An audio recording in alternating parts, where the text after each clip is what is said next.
राजकिशोर जी, मैं क्षमा भी चाहता हूँ, बहुत ही ये सबसे खराब काम है संचालन का। और निश्चित रूप से लेकिन आपने जो बात कही वो बहुत सही है, बहुत सटीक है। इससे जुड़ा हुआ एक प्रश्न है और मुझे लगता है कि जो पहले के भी वक्ता हैं वो भी इस बात को बता सकते हैं। रांची से धीरेन्द्र जी ने ये प्रश्न पूछा है कि जैसे अपने यहाँ सनातन संस्कृति में 4 पुरुषार्थों की अवधारणा है, धर्म, अर्थ, काम और मोक्ष।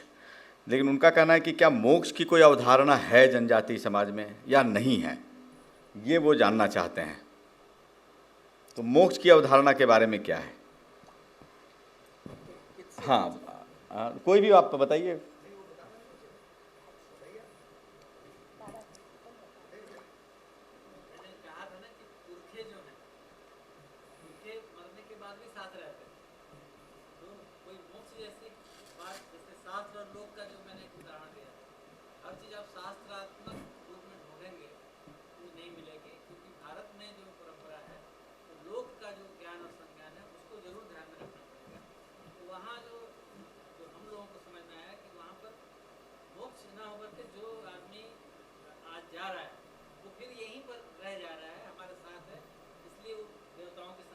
जी, रेखा जी आप कुछ बता रही हैं।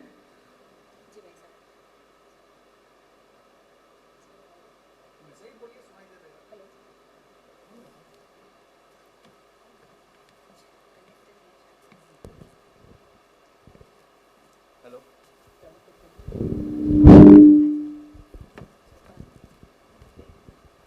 नमस्कार भाई साहब, मिश्रा भाई साहब ने बताया, उसको भी मैं सहमत हूँ उस बात से। लेकिन उसमें एक बात और जोड़ना चाहूँगी, वो यह है कि देखिए, इतनी सारी हमारी जनजातियाँ हैं और सभी की कुछ न कुछ मान्यताओं में अंतर है। तो ये जो मोक्ष वाली बात है ये जुड़ता है, मेरा ऐसा मानना है। क्योंकि पुनर्जन्म में विश्वास करते हैं, देवलोक और हमारे पूर्वजों में विश्वास करते हैं, ये भी उतना ही सत्य है। और एक इसलिए कि मैं जिस जनजाति से हूँ, मैंने अभी तक जितने मृत्यु संस्कार देखे हैं उसमें यह माना जाता है कि जब अर्थी को ले जाया जाता है शमशान के लिए और जब लौट के वापस आते हैं, जितने लोग गए हैं उस अंतिम संस्कार में, उनके आने से पूर्व महिलाएं घर की आटा गोल करके उसके ऊपर अच्छी बढ़िया बिल्कुल चिकना करके थाली या कुछ भी बर्तन ढक देगी और उसके ऊपर एक टोपला ढक के और उसको छोड़ देती है। और वो दरवाजे में बैठती है, सब उनका जो भी है रोना और याद करना उस जाने वाले व्यक्ति को। और फिर जब लोग लौट के आते हैं वापस, तब उसके बाद उनके आने के बाद उसको खोला जाता है और उसमें देखते हैं, ये तो मैंने आँखों से देखा है कि कुछ न कुछ चिन्ह उसमें अवश्य बनेगा। यदि कोई चिन्ह बना, कुछ पंख जैसा बना तो बोले कि भाई पक्षियों का कोई रूप मिला, पगलिया बोलते, पगलिया मतलब पैर के निशान बने तो बोलेंगे मनुष्य का अवतार आया, या कुछ पेड़ जैसा पत्ती जैसा कुछ बना तो बोलेंगे कि पेड़ पौधे में गए हैं। लेकिन अगर कुछ न बने और पूरा वैसा ही कोरा रहे जैसा हमने रखा था, तो उसको इस धारणा से जोड़ा जाता है कि वो अब जन्म मरण के चक्कर से दूर होकर मोक्ष को प्राप्त हुआ। तो धन्यवाद।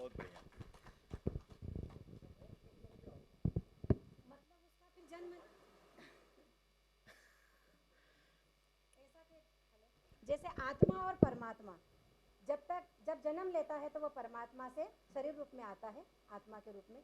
लेकिन मोक्ष का मतलब ये होता है कि फिर वो जन्म मरण के चक्कर से दूर हो जाता है, वो परम धाम को चला जाता है, वो परमात्मा में मिल जाता है।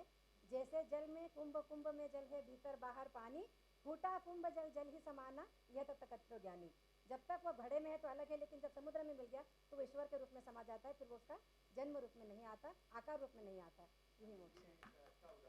बताया कि जब कोई चिन्ह नहीं बना तो इसका अर्थ ये माना गया कि वो जन्म मरण के चक्र से छूट गया। वैसे मैं एक बात बताऊं कि मोक्ष की अवधारणा अपने आप में बहुत ही उसको मैं विवादित शब्द नहीं कहना चाहता, लेकिन वो उसको क्या कहूँ, वो उस पर बहुत चर्चा करने योग्य विषय है। वो मतलब वो दर्शन का बहुत विशाल विषय है और वेदांत की मोक्ष की अवधारणा भिन्न है, दूसरों की मोक्ष की अवधारणा भिन्न है, वेदों की मोक्ष की अवधारणा भिन्न है। वेदों में उस अर्थ में मोक्ष है ही नहीं जिस अर्थ में मोक्ष आज वेदांत मानता है, बल्कि वेदों में मोक्ष की जो अवधारणा है वो जनजातीय समाज में थोड़ा सा दिखती है, जो अभी कहा, तो इसलिए वो अलग है उस पर।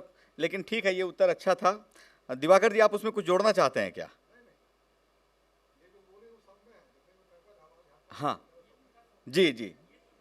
नहीं, लेकिन ये जो कुछ नहीं आने पर ये माना जाता है कि वो जन्म मरण के चक्र से मुक्त हो गया, ऐसा है क्या? हम्म। जी, ठीक है। हम्म।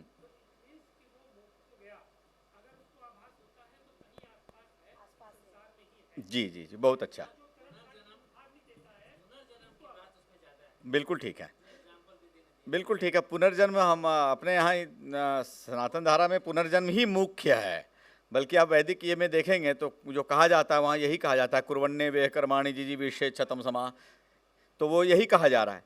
खैर, और दूसरा प्रश्न जो था वो प्रश्न मुझे लगता है थोड़ा सा आ चुका है, जो प्रश्नकर्ता थे वो चले गए हैं। अलंकार जी हैं क्या? निकल गए हैं। और किसी का कोई प्रश्न है तो अभी हम लेंगे। नहीं, उनका प्रश्न थोड़ा शुरू में मैंने ये ले लिया, चर्चा जब मैं विषय रख रहा था ना, प्रारंभ कर रहा था, तो उन्होंने ये कहा कि आप ये जो डिबेट क्यों कराना चाहते हैं कि सरना क्या है, हिंदू क्या है, सनातनी क्या है, ये दोनों अलग अलग क्यों दिखाना चाहते हैं? पहले हम अलग खाँचों में डालें फिर समानता साबित करें। वो उससे अच्छा ये नहीं है कि हम एक हैं तो एक ही हैं, अलग खाँचों में डाल के चर्चा ही क्यों करें, ऐसा उनका प्रश्न था। तो लेकिन वो अब यहाँ है नहीं, तो मुझे लगता है कि वो इसलिए करना पड़ रहा है क्योंकि मैंने कहा ना वो अधिकृत। हाँ, कुछ कहेंगे राज? हाँ हाँ जी, बिल्कुल ठीक है। वैसे मैं, हाँ,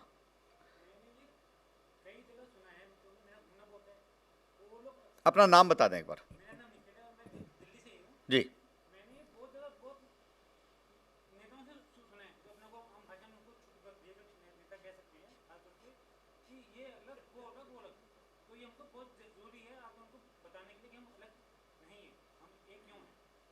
ठीक है।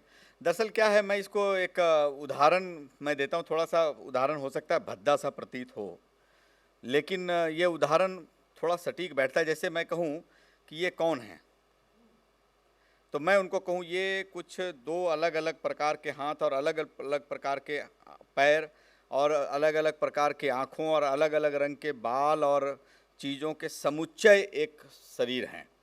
तो ये सुनने में बहुत अच्छा किसी को नहीं प्रतीत होगा, और ये सत्य है। भाई, एक हाथ दूसरे हाथ के बिल्कुल बराबर नहीं है, एक पैर दूसरे पैर के एकदम बिल्कुल डिट्टो बराबर नहीं है, दोनों आँखें एकदम एक पर एक मक्खी जैसी बराबर नहीं है, और उसके हाथ पैर जैसे नहीं है, पैर आँख जैसे नहीं है, सब भिन्न हैं। लेकिन हम कभी नहीं कहते कि ये अलग अलग प्रकार के अंगों का एक समुच्चय है। भारत को भी ऐसा कहना ये बहुत बड़ा, मतलब उतना ही भद्दी बात है जितनी भद्दी बात ये है। तो किसी का और प्रश्न है तो मैं लूँगा अभी जल्दी से, नहीं तो फिर मैं अगले वक्ता को बुलाऊंगा। हाँ हाँ, करिए। अभी थोड़ा सा मुक्त चिंतन करेंगे, थोड़ी चर्चा कर लेंगे, इसलिए।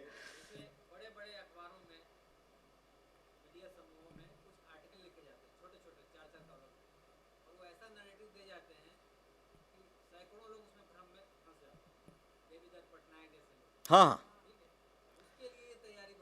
बिल्कुल बिल्कुल, ये बात बिल्कुल आपने सही कहा।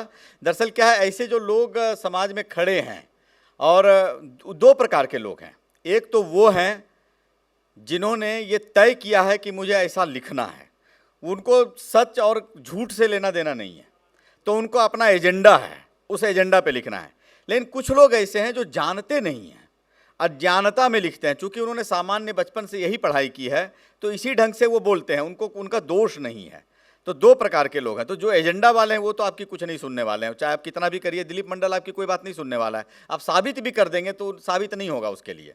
लेकिन जो अज्ञानतावश कर रहे हैं वो सच को जानना चाहेंगे। इसीलिए मैं एक और बात कहता हूँ कि कई बार ऐसी चर्चा हो रही थी तो कहा कि हमें नैरेटिव बदलना है। तो मेरा कहना नहीं, हम नैरेटिव बदलने के लिए नहीं खड़े हैं। नैरेटिव रखा जा रहा है, हम सत्य बताने के लिए खड़े हैं।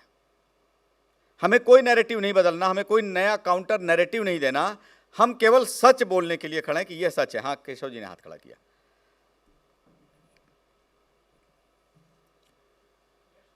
माइक दें क्या?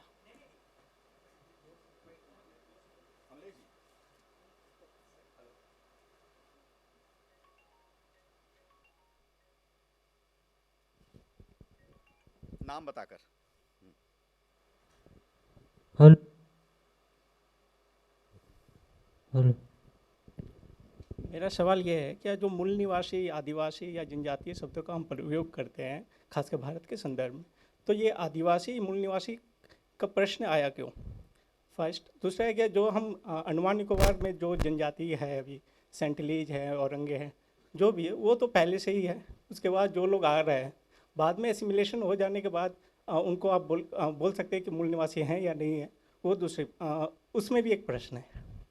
तीसरा कि हमारे हिंदू मतलब जो सनातन धर्म में या हिंदू धर्म जिसको डिवीजन करते हैं, वो इसमें वर्णाश्रम वर्ण का व्यवस्था है। जैसे कोई शूद्र हुआ, कोई वैश्य हुआ, कोई ब्राह्मण हुआ, कोई क्षत्रिय हुआ, ये आदिवासी में नहीं पाया जाता है। वहाँ पे आदमी के रूप में विभेद नहीं होता है। तो इस तरह से डिफरेंसेस अभी भी हैं हमारे समाज में। चौथा कि जब हम लोग यूरेशियन कम्युनिटी के मानते हैं, लिखने वाले पहले से ही लोग हैं, वही लोग हैं, आज फिर बोल रहे हैं कि हम लोग एक हैं। तो उस समय जब अंग्रेज़ों के साथ अपनी समानता स्थापित करना चाह रहे हैं कि हम भी सर्वश्रेष्ठ जाति के लोग हैं, आज फिर वो नैरेटिव बदल जाता है। आज बोल रहे हैं कि वही लोग बोल रहे हैं कि नहीं, हम लोग मूल निवासी हैं, हम लोग भी उन्हीं के साथ हैं। तो इस तरह के नैरेटिव क्यों हो रहा है, इसको स्पष्ट करने की कोशिश करें। तो प्रश्नों को मैं थोड़ा स्पष्ट करता हूँ। पहला प्रश्न ये है, क्या था? मूल निवासी, आदिवासी जिनको कहा जा रहा है। 4-5 प्रश्न हो गए, तो मैं थोड़ा भूल गया, मैं क्रम भूल सकता हूँ। लेकिन एक तो उन्होंने कहा जैसे अंडमान में कोई जनजाति रह रही थी, फिर वहाँ लोग गए तो एक तरीके से विस्थापन हुआ, ठीक है। और दूसरा कहा कि वर्णाश्रम नहीं है उनमें, 2 बात हो गई। और क्या था तीसरा? नैरेटिव जो चेंज हो रहा है, जैसे उन्होंने पहले कहा था कि नहीं हम लोग यूरेशियन लोगों ने, तिलक महोदय ने कहा या और लोगों ने कहा। नहीं, वो तीसरा प्रश्न अलग है, उसको अलग से चर्चा करेंगे। 2 प्रश्न मुख्य हैं। जैसे अंडमान में जनजातियाँ रह रही थी और वहाँ दूसरे गए तो वो मूल निवासी तो हुए ही, तो वैसे क्या बाकी जगहों पर नहीं हुआ होगा? ऐसा ही ना? ठीक है, एक तो ये है। तो इसका उत्तर क्या दिवाकर जी बोलेंगे आप? क्योंकि मैं आपकी किताब से उद्धरण दूंगा मुझे यदि बोलना होगा तो। मैंने यहाँ किताब रखी है। हाँ, माइक पीछे से।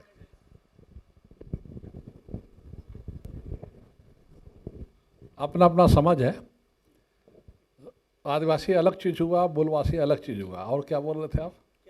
3 चीज़ बोले थे ना, आदिवासी, मूलवासी और क्या?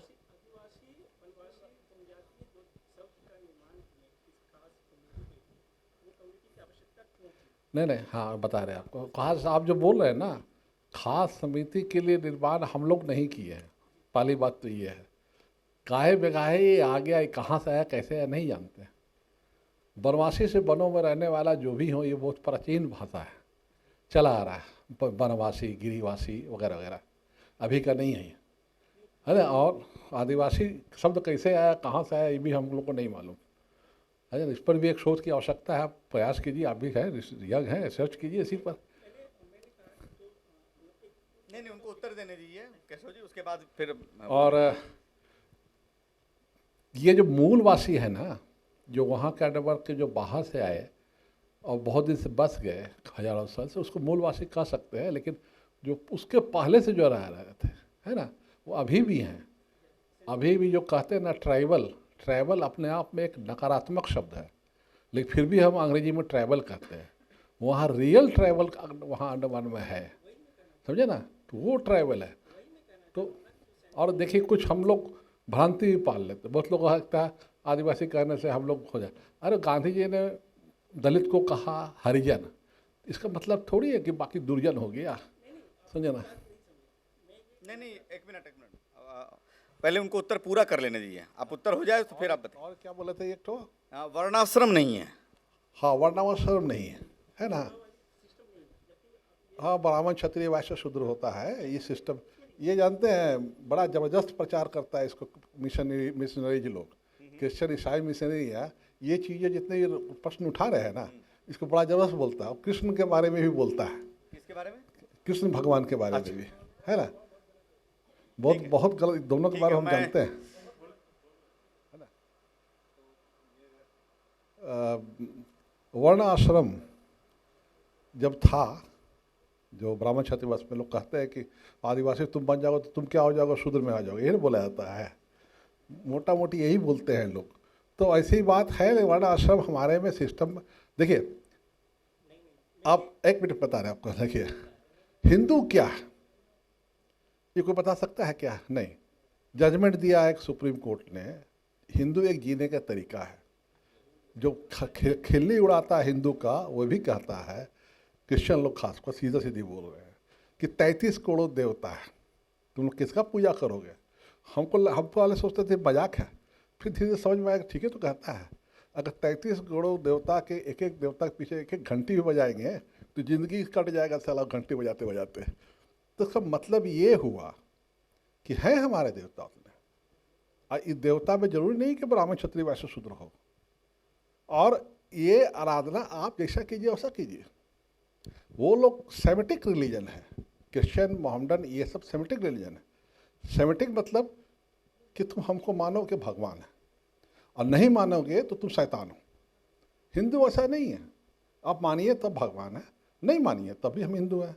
जन्म लेता है आदमी हिंदू, एक बार भी मंदिर नहीं जाए, मर जाए तब भी हिंदू।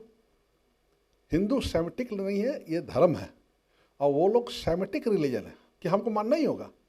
यहाँ तो आस्तिक की परिभाषा भी है और नास्तिक की परिभाषा भी है। आस्तिक के ग्रंथ हैं तो नास्तिक के भी ग्रंथ हैं, मालूम है आपको? नास्तिक के भी ग्रंथ हैं, खोज लीजिएगा, कर लीजिएगा। चरवाक उसका प्रतिपादक है, तो वो भी हिंदू हैं। अब चरवाक को आप क्या बोलिएगा, ब्राह्मण क्षत्रिय वैश्य शूद्र? नहीं ना बोल सकते हैं। इसीलिए ये विभिन्नताओं के एकता वाली बात ही जो है ना, वही हिंदू है। तो ये एक खास वर्ग विशेष के लिए ब्राह्मण क्षत्रिय वैश्य शूद्र होगा, तो ये सब पर लागू नहीं होता। ये तो आदिवासी में भी ये लागू नहीं होता। लेकिन हम मोटा मोटी तौर पर ये जरूर कहना चाहेंगे कि हिंदुस्तान के धरती में जो भी धर्म उत्पन्न हुआ है ना, वो हिंदू है। और कहीं न कहीं कॉमर्स, जैसे ये मैडम बताई कैसे ढका था झपक वगैरह, वो लगभग हिंदुस्तान के सारे आदिवासियों में आता है। मुर्गा और मुर्गी, ये भी सल आदिवासी के सारे, हम तो सोचते हैं वर्ल्ड में आता है। हम देख रहे थे अगर अफ्रीका के शूटिंग को भी मुर्गा पूजा कर रहा था, तो हमको लगता है ये वर्ल्ड में आता है। कैसे आता है, क्या आता है, नहीं जानते हम लोग। हमने कहा ना कि एक चीज़ का अध्ययन हम पूरा नहीं कर पाए। अध्ययन आसान काम नहीं, हम तो उड़ाव ही पूरा नहीं कर पाए। तो यहाँ तो 32 जातियाँ पड़ी हुई है, सबको ही लगी है, काम है, शौक है, मेहनत है, और कुछ नहीं। अब मैं इसमें एक चीज़ जोड़ता हूँ। दरअसल क्या है कि हम उसको जो उन्होंने दिखाने का कोशिश किया, हम उसी फ्रेम में सोच रहे हैं कि वह एक संपूर्ण, जैसे कि आप कहेंगे राजपूत समाज है, राजपूत समाज के अंदर में ब्राह्मण क्षत्रिय वैश्य शूद्र नहीं है। क्यों नहीं है?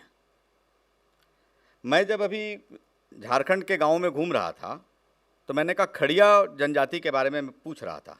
कई मुंडा लोगों ने कहा कि खड़िया वास्तव में ब्राह्मण जनजाति है। हमने कहा क्यों? कहा कि वो हमारे यहाँ सबसे पवित्र माने जाते हैं और वो धर्मगुरु होते हैं उनमें। फिर मैं खड़िया लोगों से भी मैंने बातचीत की, उनके अंदर भी ये हुए। ये ठीक है। अब वो एग्जैक्ट इस रूप में जो हम खोज रहे हैं कि मनुस्मृति में ये लिखा है 4 वर्ण, ठीक उसी रूप में चीज़ें हों हर जगह, ये ज़रूरी नहीं है। लेकिन आपको बाकी चीज़ें आप कैसे नज़रअंदाज कर सकते हैं? जैसे मैंने कहा ना, ये मेरा जो हाथ है ये पैर के जैसा तो बिल्कुल नहीं है, लेकिन इसका अर्थ ये नहीं है कि शरीर का हिस्सा नहीं है। एक जैसा कैसे हो सकता है? अलग अलग तो होना ही पड़ेगा।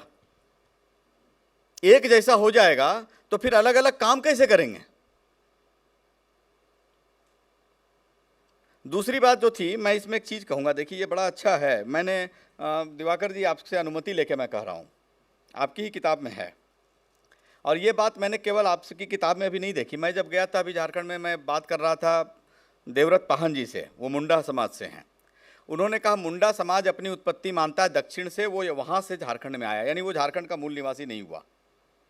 उरांव के बारे में भी आपने लगभग यही कथा दी है कि वो दक्षिण से झारखंड में आए, यानी वो भी झारखंड के मूल निवासी नहीं हुए। और जो मेगालिथिक स्ट्रक्चर्स हैं, उनकी जो आर्कियो एस्ट्रोनॉमी की गई, उसके आधार पे जो उन्होंने स्टडी की है और उसके आधार पे जो बातें वो बता रहे हैं, लगभग 5000 साल पुराने मेगालिथिक स्ट्रक्चर्स हैं झारखंड में, और उसके आधार पे वो कह रहे हैं कि ये लोग कहीं और उत्तर से आए, कोई उत्तर से कह रहा है, कोई दक्षिण से कह रहा है, लेकिन ये सब मान रहे हैं कि वो आए कहीं और से, वहाँ नहीं थे। तो इसका मतलब क्या माने हम कि वो वहाँ के मूल निवासी नहीं हैं। मैंने सुबह ही एक बात कही कि मानव यायावर समाज है, वो घूमता है और गांव के गांव घूमते हैं, समुदाय का समुदाय घूमता है, उनके साथ घूमते हैं उनके पाहन या पुरोहित, उनके साथ घूमते हैं उनके कुम्हार, उनके लुहार, उनके बढ़ई, उनके मोची, नाई, उनके सब कर्म करने वाले, पूरा समाज चलता है। वो घूम रहा है और घूमता हुआ कहीं बस जाता है, कुछ 100 साल बीत आता है, फिर आगे बढ़ जाता है, ऐसा चलता रहता है। हो सकता है 2000 साल बाद जब हम यहाँ, ये सभागार नहीं होगा, कोई और सभागार होगा, वहाँ जब चर्चा करेंगे तो हमारे समाज के बारे में कुछ ऐसी ही चर्चाएं होंगी। तो इसको आगे बढ़ाते हैं। कोई और प्रश्न? मैं एक चीज़ और बता रहा हूँ कि किसी भी प्रश्न का, मैंने सुबह ही कहा है, अभी ले लूँगा, अजीत जी आप ही से बात करूँगा, किसी भी प्रश्न को हम यह ना सोचें कि आज ही हल हो जाएगा। मैं फिर कह रहा हूँ, हम प्रारंभ कर रहे हैं और हम सत्य को जानने के लिए प्रारंभ कर रहे हैं। जैसे अभी हमने सुना ना, हम उस जनजाति समाज की परंपरा क्या है, किसी ने जानने की चेष्टा की क्या, उसको उसी रूप में जानने की चेष्टा की क्या? और जैसा अभी दिवाकर जी ने बताया कि स्वाधीनता तक लगभग सारे जो डॉक्यूमेंटेशन है वो पादरी कर रहे हैं, क्रिश्चियन पादरी इसलिए नहीं कर रहे हैं कि उनका कुछ भला करना है, उनका निश्चित उद्देश्य है। हाँ अजीत जी, जो आपका पहला प्रश्न था, जो आपने कहा कि भाई सभी अलग अलग हैं तो हम एक होने की बात क्यों नहीं कर रहे हैं, तो हम आज की ये जो 2 दिन की संगोष्ठी कर रहे हैं इसलिए नहीं कर रहे हैं कि हमें किसी को रिएक्ट करना है, क्योंकि सभी लोग जो है अलग अलग बातें कह रहे हैं, तो हमें किसी को रिएक्ट करने के लिए करें। हमारे इस कार्यक्रम का उद्देश्य ये है कि हम रिस्पॉन्सिव हों। तो क्या होगा कि जैसे हम रिस्पॉन्सिव होंगे, हमें ये सारी चीज़ों से जो अलग अलग जो ज्ञान यहाँ प्राप्त हो रहे हैं, इससे हम अपना नॉलेज बढ़ाएंगे, हम रिस्पॉन्स करेंगे, हमें रिएक्ट नहीं करना है। क्योंकि जैसे ही आप रिएक्ट करेंगे उधर से फिर कुछ ना कुछ क्वेश्चन आएगा, तो आप क्वेश्चन और आंसर के उलझनों में ही फंसे रह जाएंगे। हम अपने आप को इतना उत्कर्ष पे ले जाएं, इतने अपने को जो आत्म उत्कर्ष बनाएं कि अगला अपने आप ही समझ जाए और चुप हो जाए। तो हमारा उद्देश्य यही है। और मैं बताऊं, जब मैं हर्ष चौहान जी से बात कर रहा था तो उन्होंने एक बहुत अच्छी बात कही। उन्होंने कहा कि ये समानता ढूंढना क्यों,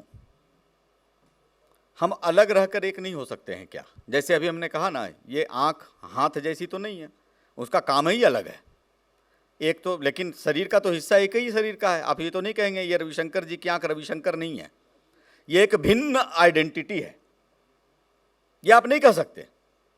और उसमें रविशंकर जी के बाकी लक्षण नहीं है उस आंख में। तो हर्ष चौहान जी इस बात को कहते हैं, और वो स्वयं भी जनजाति समाज से हैं, वो इस बात को कहते हैं कि बिना समानता ढूंढे भी हम एक हैं, हम बिल्कुल भिन्न होकर भी एक हैं। खैर आगे बढ़ाएंगे, और मैं अब आमंत्रित करना चाहूँगा फिरमी बोड़ो जी को। और समय जा रहा है लेकिन कोई बात नहीं, हम थोड़ा सा सुनेंगे। देखिए ऐसा है, बौद्धिक चर्चा मैंने कहा ना, जैसा वो पूरा किसान समाज बैठा था, रविंद्र गुरु जी बता रहे थे कथाकार के पास, किसी ने नहीं कहा अरे 3 बज गए मैं जा रहा हूँ सोने। रस लेकर के, रस जब तक आता रहे सुनते रहिए, सुनाते रहेंगे। और मुझे लगता है ना हमारे वक्ता उबने वाले हैं तो हम क्यों उबें। मैं उनको बुला रहा हूँ फिरमी बोड़ो जी को, 15 मिनट, फिर भी समय सीमा वही रहेगी, समय ज़्यादा जा रहा है फिर भी मैं 15 मिनट रख रहा हूँ। तो प्रणाम सभी को। सबसे पहले मैं आप सभी से क्षमा चाहती हूँ कि मैं अंग्रेज़ी में ज़्यादा कंफर्टेबल हूँ एक्चुअली। तो मैं कोशिश करूँगी कि जितने सिंपल लैंग्वेज में मैं बोल सकूँ ताकि आप सभी समक्ष ये चीज़ अपनी ओपिनियन या व्यूज़ आप सबके सामने रख पाऊँ।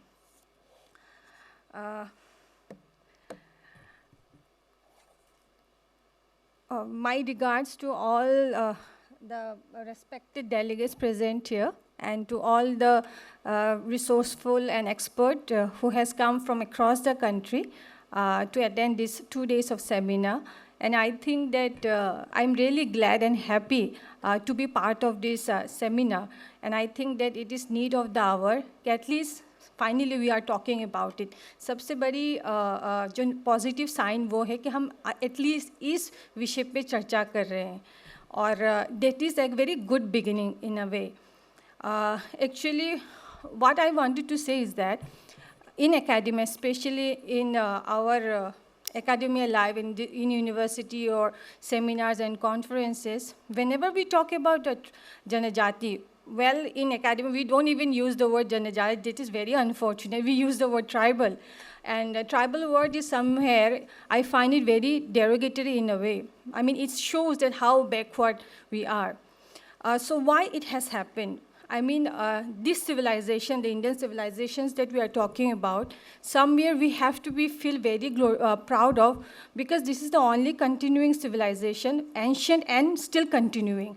And why? Because every community of this civilization has fought in their region, in their respective places, to preserve the traditions, the culture. And I think this is what we should learn from our ancestors, from our forefathers. And we have to carry it out. And I think that the main objective of the seminar is that. And whenever my talk is going to be, because of the time, is going to be restricted to the northeastern only, because I come from that region. And something not only academically, I feel emotionally attached whenever I talk about my region. It's very obvious, right? Whenever we talk about our culture, our own traditions, we feel emotional, not only from our heart, from our mind, everywhere. We feel connected.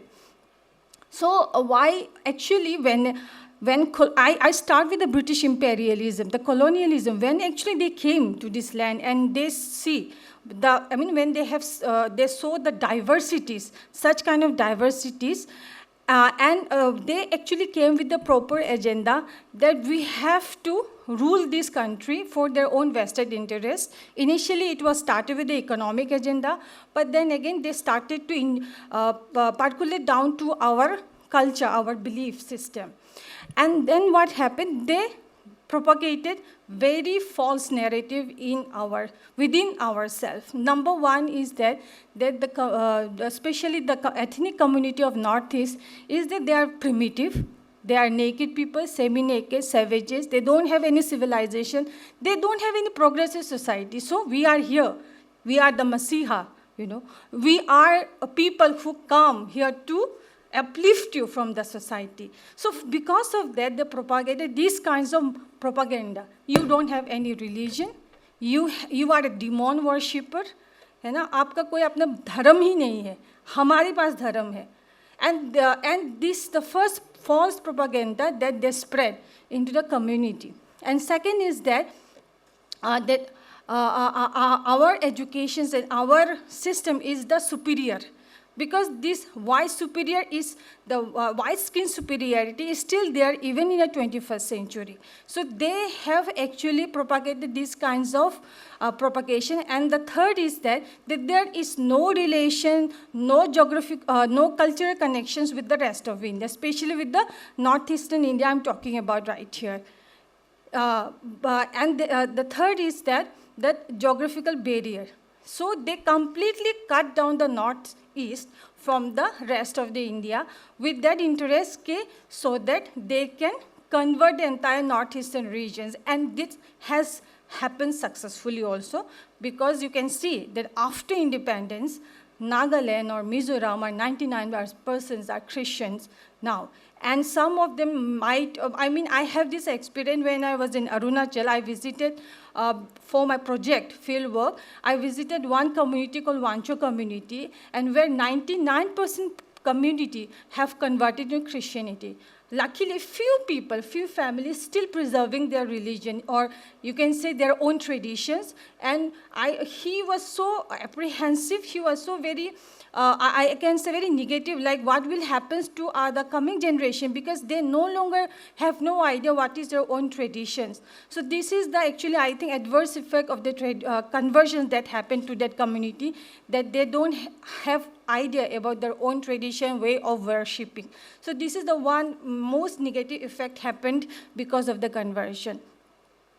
So this, and because of that region, because of that factor, actually British has completely with a vested interest completely isolated the northeastern region. And I don't know if you are a student of anthropology, you must have, or I must believe that you studied the tribal history, and all of you must have heard about the name called Verrier Elwin, who made a very significant contribution in isolating the northeastern part of India from the rest India. But if you go by their tradition, folk culture, you will see that there is a cultural continuity with the rest of India.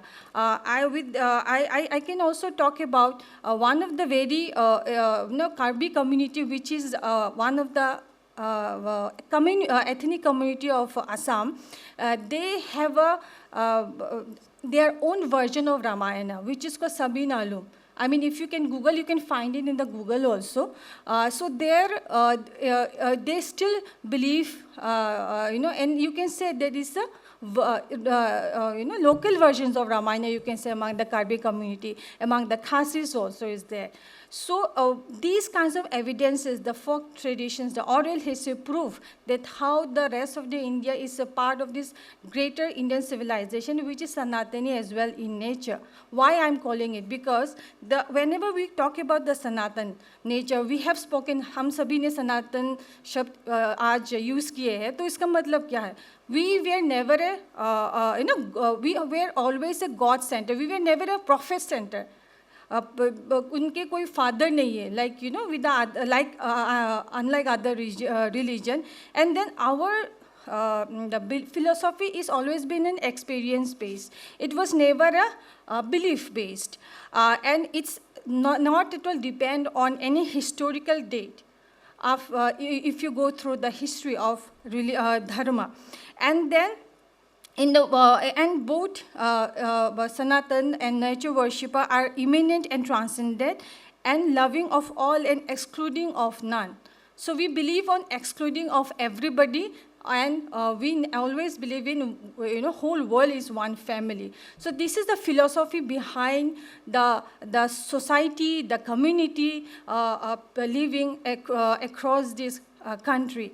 But because the British has this agenda, so all the British officials, they actually gang up, and what happened as a result, they brought these kinds of false narrative, like we are different, we have no connection.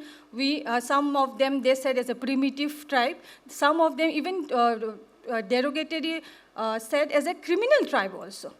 So these kinds of derogatory remark has been created false narration, and one of the remarkable false narrative which has been debunked now is the Aryan invasion theory. I think all of you know that how they have to divide the southern part of India with the northern part of India. They just brought this false theory, and now it has been scientifically proved. So this is the first step, I think, through which we can actually expose the vested interest, and I think that very brutal agenda of the British colonialism that they have started from the last, I think, more than 200 years. And the worst part is that because I also belong to this academia, the local historians, anthropologists, all the renowned scholars also follow the same colonial narrative. And that is why actually we now in a confusion, we don't even know who we are. So I think this is the Manthan era, I think, what I believe, to what you call, to introspect ourselves, to rediscovering ourselves, to rediscover our past glory, and through that only we can survive. Because if you don't know our real fact and figure about our belief system, our traditions, our faith value, it will perish away like the other civilization. I mean, in one of the previous sessions, somebody was talking about the I don't know, maybe in the morning we had a very intellectual discussions today also. So someone was talking about the Red Indians. Now Red Indians are only alive in a museum. So this should not happen in the coming days. And I take this seminar as a very what you call a very positive beginning. So as I said, there's some of the tribal community of Northeastern. I just wanted to give one of the example is that for example, my community, I belong to the Masa Kachari community, where we believe Shivarai, which is equivalent to the Lord Shiva, is the supreme God. So in our every ritual, we chant that mantra by reciting his name, Lord Shiva's name, in our own dialect, of course. And then you must heard about the Doni Polo, who is the who worship sun and moon. So the biggest differences between the foreign religion and the native religion of this civilization is that for us, the land, the forest, the water, the sky, everything is sacred. But the Western mindset or the real conspiracy is to desacralizations everything.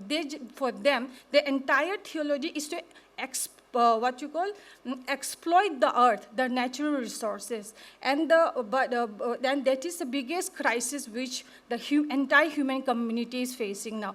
But in our dharmic religion or dharmic belief was that everything is sacred. We worship stone, we worship light, we worship sun, air, everything that exists, because we know that we have to coexist together, and that is the beauty of these civilizations. And we might have differences of opinion, but the core belief is always going to be the same. The philosophy is going to be the change. That is why I think in our philosophy says that truth is one, but we can express in a different way. So we have a differences of opinion, but the core value is that we belong to these civilizations, and our culture, our tradition, folk traditions has the ample evidences to prove that. I just give you one example of Karbi. I can give you example of Boro community also. They have a religion called Baitho religion, where they worship a plant. So we always been worship of nature, and I think through this seminar, we can come together and say that these are the diversity, these are not differences. We are talking about the diversities. See, there's a difference between saying differences and diversity. Diversity means everything is connected, but the form might be different. आकार उनका अलग हो सकते हैं, लेकिन उनका root जो है, जो जड़ है वो same है. So that is what I'm trying to say, is that we are not unique. We are same, but maybe we have a diversity in our dress, in our looks, in our way of saying, but the philosophy is the same. So I will not take much time because already I said that there is a time constraint. So thank you so much for giving me this chance to share my opinion. Thank you.